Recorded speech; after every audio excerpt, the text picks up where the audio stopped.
Hi, third grade. I hope you've had a good day. I'm going to read from Soldier Dogs now. So remember, they're stuck under a gymnasium and nobody can find them. But in the story, we've kind of gone back to before that happened to find out how they ended up getting stuck there. So I'm going to continue with chapter 4. Chief felt the girl's little fingers curling into the fur on his neck. He wouldn't allow just anyone to grab his throat like that, but Rachel was only a pup. Plus, she was scared. Even more scared than usual. Chief could smell it. Chief always took care of his pack. If that meant fighting or hunting, he'd fight or hunt. If it meant nuzzling a scared pup, he'd do that too. The girl pup startled at sudden sounds. She whimpered in her sleep. She was quiet and scared, but she was strong too. Chief smelled that in her. The boy pup was strong in a different way. Chief twitched his coat thoughtfully. Matt was not quiet, though. He reminded Chief of himself as a pup. The mother and father were just old. Chief always tried to let them pretend they were in charge, but other than that, they could take care of themselves. Chief missed the other members of the pack. There was the older boy who had raised him, Eric. He was partly a father to Chief, partly a brother, and partly a pup. The humans couldn't hear the loudest noises. They couldn't smell the strongest scents. They shivered in the wind and barely had any teeth at all. They were so useless sometimes. They needed a dog to look after them. That was okay, though. A pack always looked after each other. That's what made a pack a pack. The rumbling of the iron birds in the night sky sounded louder, and the whistling of the fire rocks made Chief growl deep in his throat. He prowled behind the boy pup and girl pup, urging them to go faster. But the girl pup stopped at the sight of the flame-lit building. I think by iron birds in the sky, they're talking about planes and bombs. The girl pup yipped in fear. The boy pup smelled almost as scared, but he took a deep breath and said, "We need to hide inside, Rachel, like Mom said." "We stick together?" the girl pup asked. "I couldn't get rid of you if I tried," Matt said, and he smiled at her. But she didn't smile back. She stood frozen in place until Chief nudged her. Then she let Matt take her toward the line of older humans, just standing outside the big building, waiting to get into the underground den that Chief smelled. But they were hardly moving. He barked at Matt, telling him to push past the old people and get inside. "Quiet, Chief," Matt said. "We're in the queue, the line. You can't rush the English. They love waiting in line. We'll get there." Two older females turned and beckoned to the kids. Rachel nervously stroked Chief's back as they joined the crowd. He smelled fear coming off her in waves, and he pressed himself closer to her. Matt must have smelled fear too, because he spoke in a soothing purr. "I remember the first time Eric took me to the cathedral. I thought it'd be a musty old church. I asked if we couldn't just throw stones into the river instead." "Silly boy," Rachel said, "throwing rocks at water." Matt led Rachel through the crowd toward the entrance. "Eric said the cathedral would really knock my socks off." And it did. I was impressed. My socks were completely knocked. I mean, all the stained glass and the nooks and crannies and the beautiful statues. Matt gestured toward the big stone building. "But do you know what's inside there now?" Rachel shook her head. "The air raid shelter?" "Well, that's underground. But inside the normal sanctuary, I mean, the floor is covered in dirt. Huge mounds of dirt.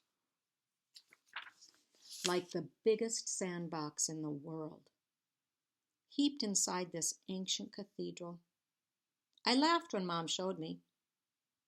"Well, why do they have all that dirt?" Rachel asked. Chief nudged Matt with his snout. He'd done well soothing Rachel. That's what I asked, Matt said, scratching behind Chief's ear. Mom says it's to protect the air raid shelter below. Rachel wrinkled her nose. How does dirt protect the shelter? Because the shelter is underground, beneath the cathedral floor, which is now covered in truckloads of dirt, like 10,000 sandbags. So a bomb would have to blast through all that dirt before it reached the shelter? Exactly, Matt smiled. And the shelter's really strong, too. It's an ancient crypt. Isn't that cool?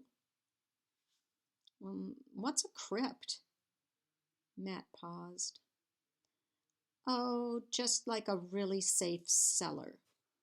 But the dirt on the floor overhead will protect it from bombs and stuff. The roar of the iron birds rumbled from above. Too loud, too close.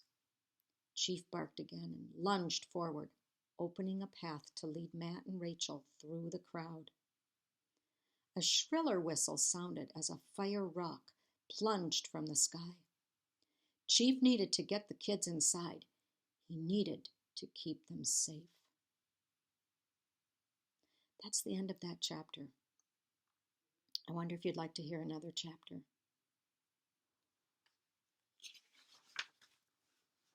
Chapter 5.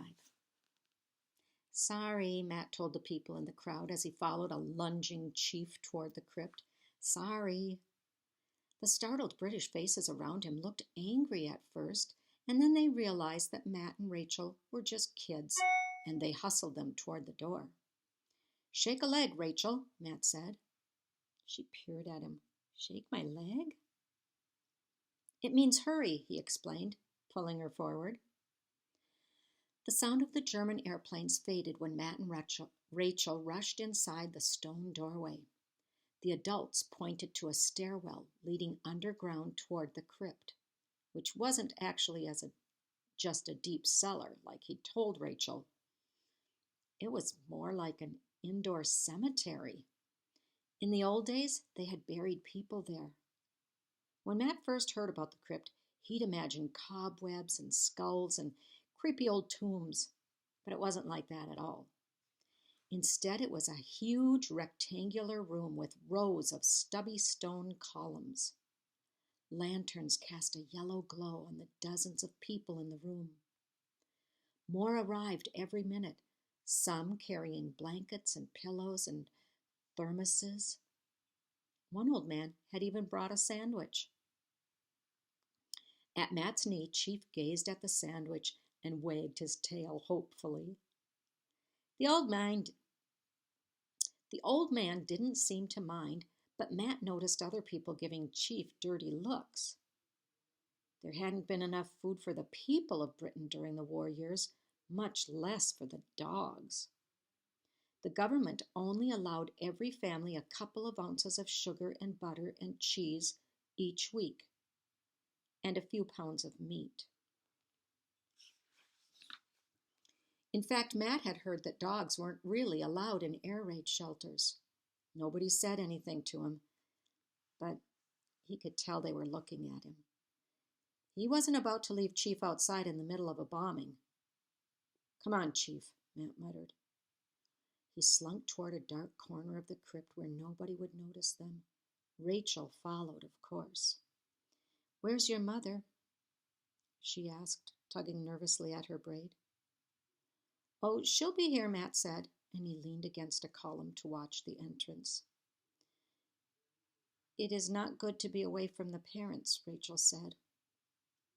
Matt almost made a dumb joke about not having to wash the dishes, but Rachel had left her parents behind when she had come to England. Her parents and her older sisters, her uncles and aunts and cousins, her home, her friends, her entire life. She still had nightmares about saying goodbye, about leaving everyone she loved behind in the Nazi-controlled Europe. She'd probably give anything to hear her mother telling her to clean the table. So Matt kept his mouth shut, and he felt suddenly nervous, like Rachel's fear was catching. Where was his own mother? She said she'd be right behind them, but she was nowhere in sight. They were supposed to stay together if the siren sounded. That was their plan, and they'd already lost each other. Matt chewed on his lower lip and stared at the door. He tried to stay brave. He was 12 years old, after all, not some little kid. He had traveled all the way from Minnesota in the United States across the ocean to England. Plus, Eric always said Matt was rough, and he wasn't going to let Eric down. Still, he kept searching the room, hoping that his mom was already in the crypt and that he'd missed her.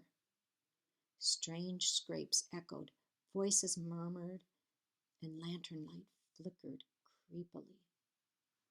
When Chief nudged him with his furry head, Matt felt a flash of hope. Maybe Chief had seen his mother. Matt rose onto his tiptoes and peered toward the door. Someone was coming.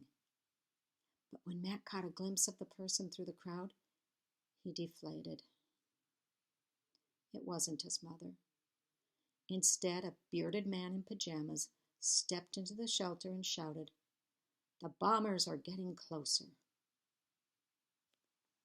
Have a great evening. I'll see you tomorrow.